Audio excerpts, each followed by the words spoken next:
हमारा भारत अद्भुत देश है, यात्राओं का देश है। सबको राम की वनवास की यात्रा पता होगी कि रावण जैसे आतताई का वध हुआ।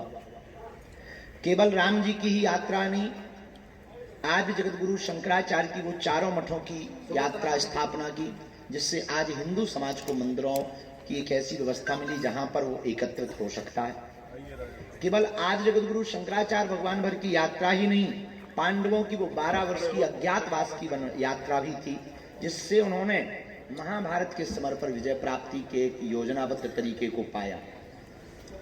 हमारे भारत देश को आजाद कराने वाले महात्मा गांधी की दांडी यात्रा, ऐसी इस देश में अनेक यात्राएं हुई, जिस यात्रा से क्रांति खड़ी हुई, एक मिशन सफल हुआ। यात्रा इसलिए हमने कही है कि अब ये संकल्प हमारा रुकना नहीं, तब तक जब तक लक्ष्य की प्राप्ति नहीं हो जाए। लक्ष्य हमारा सिर्फ इतना है, जात पात में बटे हुए हमें हिंदुओं को एक करना है। एक बात हम पहले ही आपको क्लियर कर दें, यह शोभा यात्रा नहीं है, पद यात्रा है।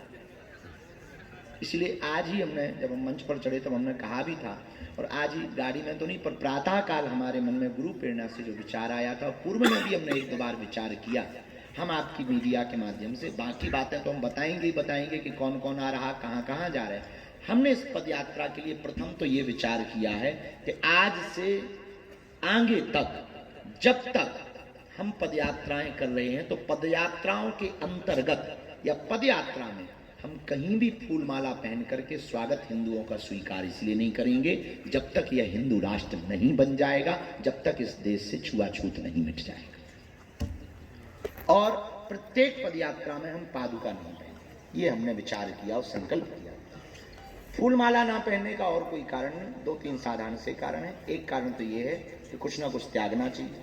दूसरा, ये कई बार जो है हमने ले लिया, स्वीकार कर लिया, कई बार इस रुपयों का और बड़े अच्छे तरीके से सदुपयोग किया जा सकता है। बस इस कारण से हमने फूल माला का त्याग किया। और पश्चिम बंगाल, बांग्लादेश, यहाँ के हिंदुओं पर हो रहे अत्याचार, और भारत में ही अब तो पश्चिम बंगाल जैसी स्थिति कई प्रदेशों में देखने को मिलती है, चाहे वो नूह हो, मेवात हो, कल फिर से मणिपुर में आगजनी हुई है, तो चाहे वो मणिपुर जल रहा हो, अथवा फिर बहराइच की घटना हो, अथवा फिर यहाँ बगल में बरेली की घटना हो, या फिर राजस्थान के कई क्षेत्रों में वो कन्हैया लाल दर्जी की घटना हो, चाहे वो श्रद्धा के 35 टुकड़े हो गए, या कोलकाता की वह डॉक्टर बिटिया हो गए। इन सब घटनाओं को देख करके धीरे धीरे ये स्थिति आ गई कि वो 6% से 22% हो गए, और हिंदू धीरे धीरे घट रहा है। उनके ऊपर लगातार प्रायोजित तरीके से अत्याचार किए जा रहे, और हिंदू समाज अभी भी चुप बैठा है। यह बात हमारे दिल में बहुत ज्यादा चुभ गई। अब हमने विचार किया कि तालियां बजाने से हिंदू राष्ट्र नहीं बनेगा, केवल बात करने से हिंदू राष्ट्र नहीं बनेगा, हिंदू हिंदू कहने से भी हिंदू राष्ट्र नहीं बनेगा। तब हमारे मन में पूज्य गुरुदेव की प्रेरणा से एक विचार आया। जिस क्षेत्र में हम रहते हैं, आप लोग रहते हैं, ये बुंदेलखंड क्षेत्र है। यहाँ रूढ़िवादिता, जात पात बहुत है, ऊंच नीच बहुत है, छुआछूत बहुत है, जिस कारण से समाज में एकता नहीं होती और हिंदू एक नहीं हो पाता।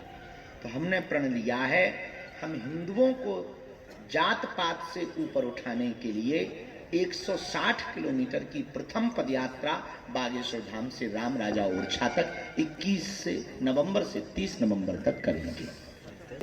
वो हनुमान जी जाने, हम तो अपना लक्ष्य और संकल्प लेकर के निकल रहे, अपनी यात्रा लेकर के निकल रहे। अब देखेंगे लक्ष्य कहाँ होगा, पहुंचेंगे कहाँ। जब तक प्राण है, बीच में भी प्राण चले जाएंगे तो भी रुकेंगे नहीं। उसके बाद फिर जन्म लेंगे, जब जन्म लेंगे, होश आएगा तो फिर हनुमान जी हमसे यही काम करवाएंगे, भारत माता हमसे यही काम करवाएंगी। हमें भारत माता पर, हनुमान जी पर भरोसा है। तो पहले दिन की यात्रा भगवा ध्वज दिखाकर पूज्य जगत गुरु भगवान प्रारंभ करवाएंगे, और हम आ जाएंगे कदारी फार्मेसी कॉलेज में। दूसरे दिन की जो यात्रा शुरू होगी, गठियोरा अंडरब्रिज के पास में फलाहार प्रसाद पा करके, भोजन करके दोपहर का, सायंकाल तक हम छतरपुर के सभी लोगों को मिलते हुए छत्रसाल चौराहे पर सबके साथ में 7 संकल्पों को दोहराकर और जात पात के संकल्प को सबके हृदय में भरकर, इस क्रांति की बातों को रखकर हम शाम के समय तक पैप्टेक टाउन में पहुंच जाएंगे। फिर निकलेंगे, दोपहर का भोजन हम मऊसानिया में करेंगे, फिर शाम का विश्राम शांति कॉलेज नौगांव में करेंगे। फिर बड़ा गांव टोल प्लाजा में दिन का भोजन करेंगे और रात्रि विश्राम 24 तारीख को देवरी रेस्ट हाउस में करेंगे। इसके बाद में भदरवाड़ा में दिन का भोजन करके रात्रि विश्राम 25 तारीख का ग्रामोदय मऊरानीपुर में करेंगे। दिन का भोजन श्री राम कॉलेज बंगरा में करेंगे और माँ शारदा महाविद्यालय घुक्सी में श्री राम पैलेस के पास में घुराट, यहाँ पर रात्रि विश्राम 26 तारीख को करेंगे। सकरार में सबका अल्पाहार करवाकर भोजन करवाकर हम पूरे बागेश्वर धाम के जो जात पात को मिटाने के लिए सभी साधक आएंगे, वो यहाँ दिवस का भोजन करके रात्रि विश्राम 27 तारीख को रेस्ट एरिया निवाड़ी में करेंगे। दिन का भोजन फिर बलुआ साबर एवं अगले दिन करके 28 तारीख की जो हमारा विश्राम होगा वो ओरछा तिगड्डा पर होगा। 29 तारीख को 8 किलोमीटर की यात्रा ओरछा तिगड्डा से ओरछा तक करके वहां ध्वज चढ़ाएंगे, प्रणाम करेंगे, जो जो संत आएंगे उनके उद्बोधन होंगे और फिर संकल्प वहां फिर से दोहराकर अपने अपने घर को जाएंगे। और इसके बाद में फिर शीघ्र अति शीघ्र हिंदुओं को एक करने के लिए, जात पात को मिटाने के लिए पुनः पदयात्रा की जाए। ये 9 दिवसीय यात्रा है। इसमें पूज्य जगतगुरु भगवान भी आ रहे, परम कुछ किया, उन्होंने हमें आज्ञा दे दी 21 तारीख को भगवा ध्वज दिखा करके पूज्य गुरुजी इस यात्रा को प्रारंभ करवाएंगे। इसके बाद में हम तो निकल पड़ेंगे। अब लोग कितने होंगे ये हम कह नहीं सकते, हम अकेले अभी हैं ये कह सकते हैं, पर हमारे साथ हिंदू समाज है, हिंदुओं के वो लोग हैं, बुंदेलखंड के गांव गांव के वो लोग आ रहे हैं, वो लोग उत्साह दे रहे हैं, वो सहयोग दे रहे हैं, जिसके बारे में हमने कभी विचार नहीं किया था। और अगर भविष्य में कभी भी छतरपुर के लोग बैठे हैं तो स्वभावश ये बात हमें बोलनी चाहिए। देखो, एक होता विजन, एक होता मिशन। हमारा ये मिशन है और विजन भी, दोनों है। जैसे चंद्रयान एक मिशन था, वैसे ही हमारा हिंदुओं को एक करना मिशन है। ये जरूरी नहीं है कि हमारे जीते जागते पूर्ण हो, जब भी पूर्ण होगा तब पूर्ण होगा, लेकिन हमारे तन में जब तक मरते दम तक प्राण रहेंगे तब तक हम इस देश के हिंदुओं को एक करने के लिए, जात पात मिटाने के लिए यात्राएं करते रहेंगे और लोगों को जगाते रहेंगे। बाद में जब भी ये लक्ष्य पूर्ण होगा तब ये छतरपुर के लिए और बुंदेलखंड के लिए एक गौरव का दिवस होगा। ये जब भी स्वर्णम अक्षरों में लिखा जाएगा वो तब लिखा जाएगा, क्योंकि राम मंदिर की विजन को, राम मंदिर बनने को 500 साल तक हम लोगों को लड़ना पड़ा। अनेक ऐसी परंपराएं हैं जिनके लिए बहुत लोगों को लड़ना पड़ा, कई साल। आजादी के लिए भी कई सौ, लगभग 100 साल तो लड़ना ही पड़ा, तब जाकर के आजादी प्राप्त हुई। उसी प्रकार ये भी बहुत बड़ा लक्ष्य है। तो जब देश की आजादी के लिए घर घर से लोग बाहर निकले थे तो देश आजाद हुआ था। इसलिए अब हम फिर प्रार्थना करना चाहते हैं, हम भारत को बांग्लादेश नहीं बनने देना चाह रहे, इसलिए हम हिंदुओं से प्रार्थना करेंगे, ना तो हमें राजनीति करनी है, एक बात स्पष्ट कर दें, ना हमें नेता बनना है, ना हमें सांसद बनना है, ना हमें किसी पार्टी को वोट दिलाना है। हमारा सिर्फ और सिर्फ एक लक्ष्य है, हिंदुओं को जगाना और अपने बुंदेलखंड के गौरव को बढ़ाना। मैं आपको यह बात पहुंचानी है कि किसी को भी फूल माला पर रुपया खर्च नहीं करना। ये हमारा छतरपुर जिले में पदयात्रा होगी, 75 किलोमीटर लगभग है। उत्तर प्रदेश में 60 प्लस, निवाड़ी में लगभग 25 किलोमीटर की पदयात्रा होगी और टोटल मिलाकर के ये लगभग 158 से 160 किलोमीटर की पदयात्रा होगी राम राजा ओरछा। पहले दिवस जब हम चलेंगे तो प्रतिदिन 15 से 20 किलोमीटर की यात्रा होगी। इसमें मिलने वाले लोगों को जगह जगह रस्तों पर, क्योंकि बहुत समुदाय रहेगा, तो जितनी भी यथास्थिति संभव होगी इस पदयात्रा में आप कहेंगे कि इसको आप पदयात्रा को सफल कैसे बनाएंगे, तो जगह जगह हम 7 संकल्प वचन हिंदुओं को दिलाएंगे। उनमें पहला वचन ये होगा कि अब हम सब हिंदू जात पात में नहीं बटेंगे, हिंदुस्तानी होकर के, हिंदू होकर के हिंदू होने पर गर्व करेंगे। ऐसे 7 वचन जो होंगे वो पदयात्रा के अंतर्गत 7 संकल्प उन लोगों को दिलाए जाएंगे। दूसरी बात हमने दे दिया है, बाकी 1-2 जो अभिनय जगत से 1-2 लोग हैं उनकी सूचना हमको मिल गई है कि वो भी आ रहे हैं। एक दिन हमारे बड़े ही प्रिय हैं, अभिनय जगत में बहुत अच्छे और सनातन के प्रति उनके अद्भुत विचार हैं, तो एक दिन जो है संजय दत्त भी आ रहे हैं और अन्य लोग भी इसमें आ रहे हैं। एक दिन खली भी पहुंच रहे हैं, उनकी जो भी सूचना हमको मिलेगी हम आप सबको इसके द्वारा बागेश्वर धाम के द्वारा या सब समिति परिवार के द्वारा हम आपको बता दें। आपको आज बुलाने के एक दो कारण हैं। प्रथम कारण है कि हमें कुछ बातों को लोगों तक पहुंचाना है, इसको हम आपके द्वारा पहुंचवाना चाहते हैं। पूज्य अनंत श्री विभूषित राजन दास जी महाराज जी भी आ रहे हैं, जगत गुरु परम पूज्य श्री पूजनीय श्री राघवाचार्य जी महाराज जी भी आ रहे हैं, हमारे बड़े ही प्रिय आचार्य पूज्य श्री इंद्रेश उपाध्याय जी भी आ रहे हैं, हनुमानगढ़ी के परम अच्छे सिद्ध संत बहुत अच्छे महात्मा परम पूज्य से हिंदुत्व के प्रति कट्टरता रखने वाले पूज्य श्री राजू दास जी भी महाराज जी भी आ रहे हैं, सुदामा कुटी वाले परम पूज्य श्री सुतीक्षण दास जी महाराज जी भी पधार रहे हैं, एवं कथा के जगत में बहुत अच्छी कथा के द्वारा सबको प्रभावित करने वाले ठाकुर जी की महिमा का गुणगान करने वाले, गौ माता की महिमा गुणगान करने वाले पूज्य श्री संजीव कृष्ण ठाकुर जी भी पधार रहे हैं। 22 तारीख को बहुत ही सुप्रसिद्ध वर्तमान में वृंदावन की कथा व्यास पूज्य श्री अनिरुद्धाचार्य जी महाराज जी भी आ रहे हैं, एवं 25 तारीख को परम पूज्य अनंत श्री विभूषित पूज्य श्री वल्लभाचार्य जी महाराज जी भी आ रहे हैं। एक दिन परम पूज्य श्री गोरीलाल कुंज वाले महाराज जी भी पधार रहे हैं। एक दिन परम पूज्य श्री बद्रीनाथ वाले हमारे बहुत ही प्रिय यज्ञ सम्राट परम पूज्य श्री बालक दास जी महाराज जी भी आ रहे हैं। एक दिन पूज्य परम पूज्य श्री किशोर दास जी महाराज जी भी पधार रहे हैं। एक दिवस उसी पदयात्रा में सबको जात पात से मिटाने, जात पात से ऊपर उठाने के लिए, हिंदुओं को एक करने के लिए परम पूज्य श्री श्याम सुंदर पारासर जी महाराज जी भी आ रहे हैं। परम पूज्य श्री दंदरुआ सरकार भी पहुंच रहे हैं। सर्वेश्वर राधा मंडल वृंदावन वाले भी पूज्य महाराज जी भी पहुंच रहे हैं। अन्य संतों की जैसे भी जानकारी हमें लगेगी हम एक दो दिन पूर्व में बागेश्वर धाम के जो हैंडल हैं उनके द्वारा आप सबको सूचित करवा देंगे।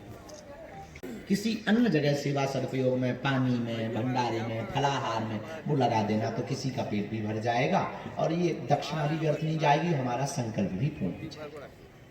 दूसरी बात, इस पदयात्रा में छोटे बच्चे, वृद्ध और बीमार जनों को नहीं आना, वो घर बैठ करके ही बागेश्वर धाम चैनल से ये यूट्यूब, टीवी जो भी चलेंगी उनके द्वारा आप सोशल मीडिया के द्वारा इस पदयात्रा में हनुमान चालीसा पढ़ के घर से ही सपोर्ट करके अपने आसपास छुआछूत, ऊंच नीच, भेदभाव जो बीमारी है ये ना बढ़ने पावे उसके लिए घर बैठ करके संकल्प लिए।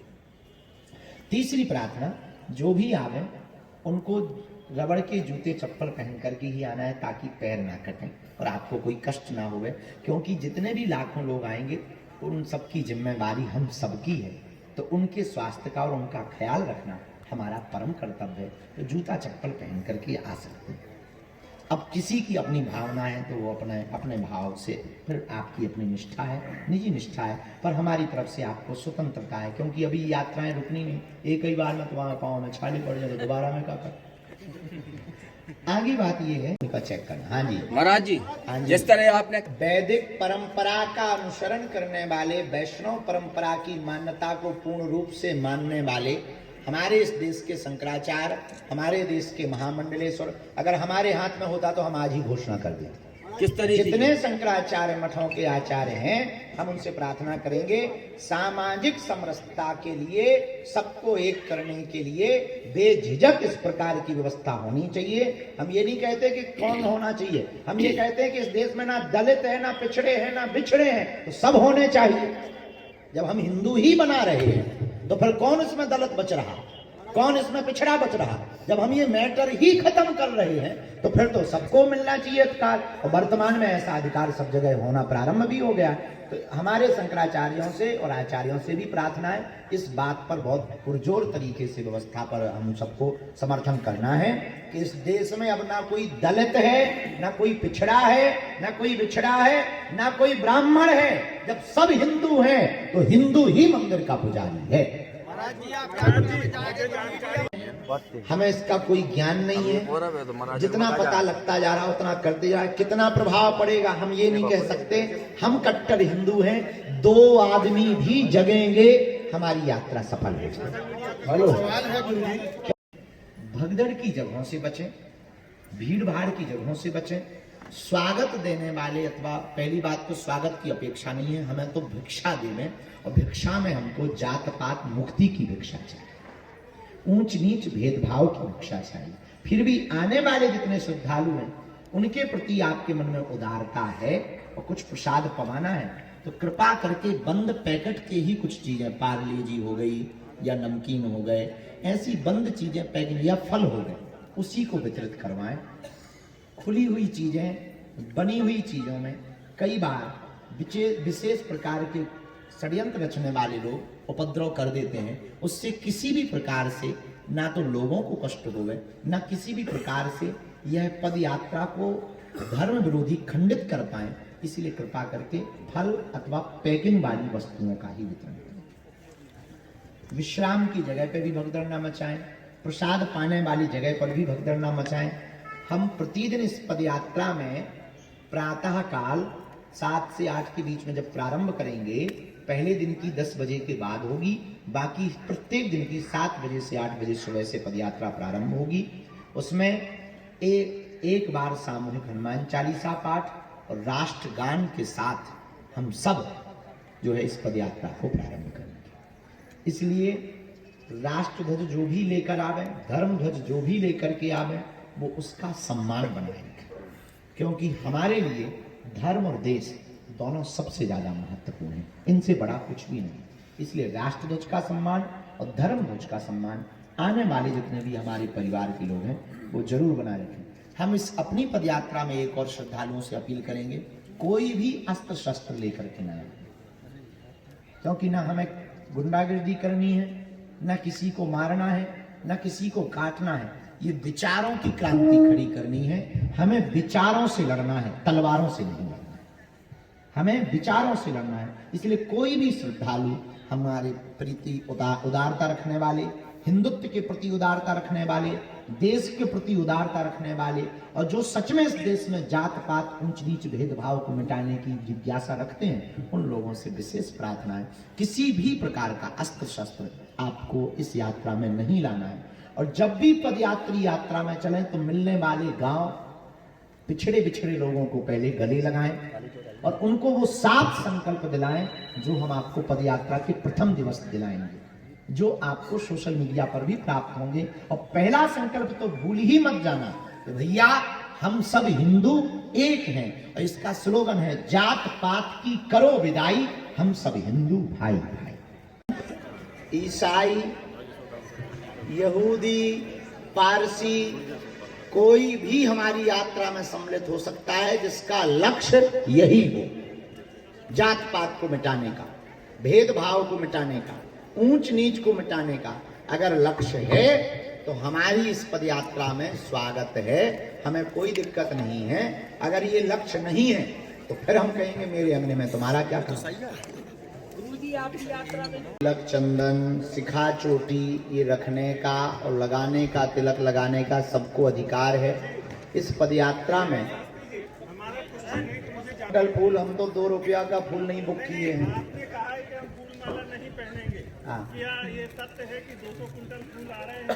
हमारी तरफ से तो नहीं आ रहे, आप भेज रहे का नहीं। अब कोई ला रहा है तो अब हम मना नहीं कर सकते हैं, वो अपनी इच्छा से ला रहा है। बालाजी चलेंगे, वो उसमें श्रद्धालु चलेंगे, तो 200 कुंटल का 500 कुंटल अगर फूल उन्हें डालना हो तो हम क्या कर देंगे? हमारा निर्णय है, हम माला नहीं पहनेंगे। आपकी तरफ से है 1 कुंटल, तुम्हारी की 2 कुंटल बसों की धाम की तरफ से व्यवस्था की। बाकी सेवादारों से और आप लोगों से अपील है कि कुछ ओरछा में अपनी कारें लगा रही हो हिंदू होने के नाते, ताकि छतरपुर और बागेश्वर धाम तक वहां से लोग वापस आ सकें। प्रशासन के लिए एक लेटर लिखा है रेल विभाग के लिए कि 29 तारीख को 2 ट्रेनें खजुराहो तक ओरछा से स्पेशल चलाई जाएं, ताकि जो पदयात्रा में गए हुए लोग हैं वो वापस आ सकें और अपने घर जा सकें। महाराज जी, आपने बटेंगे तो कटेंगे बयान का समय नहीं, उसमें ठैया कोड लगा दिया था, वो सुनता ही नहीं है।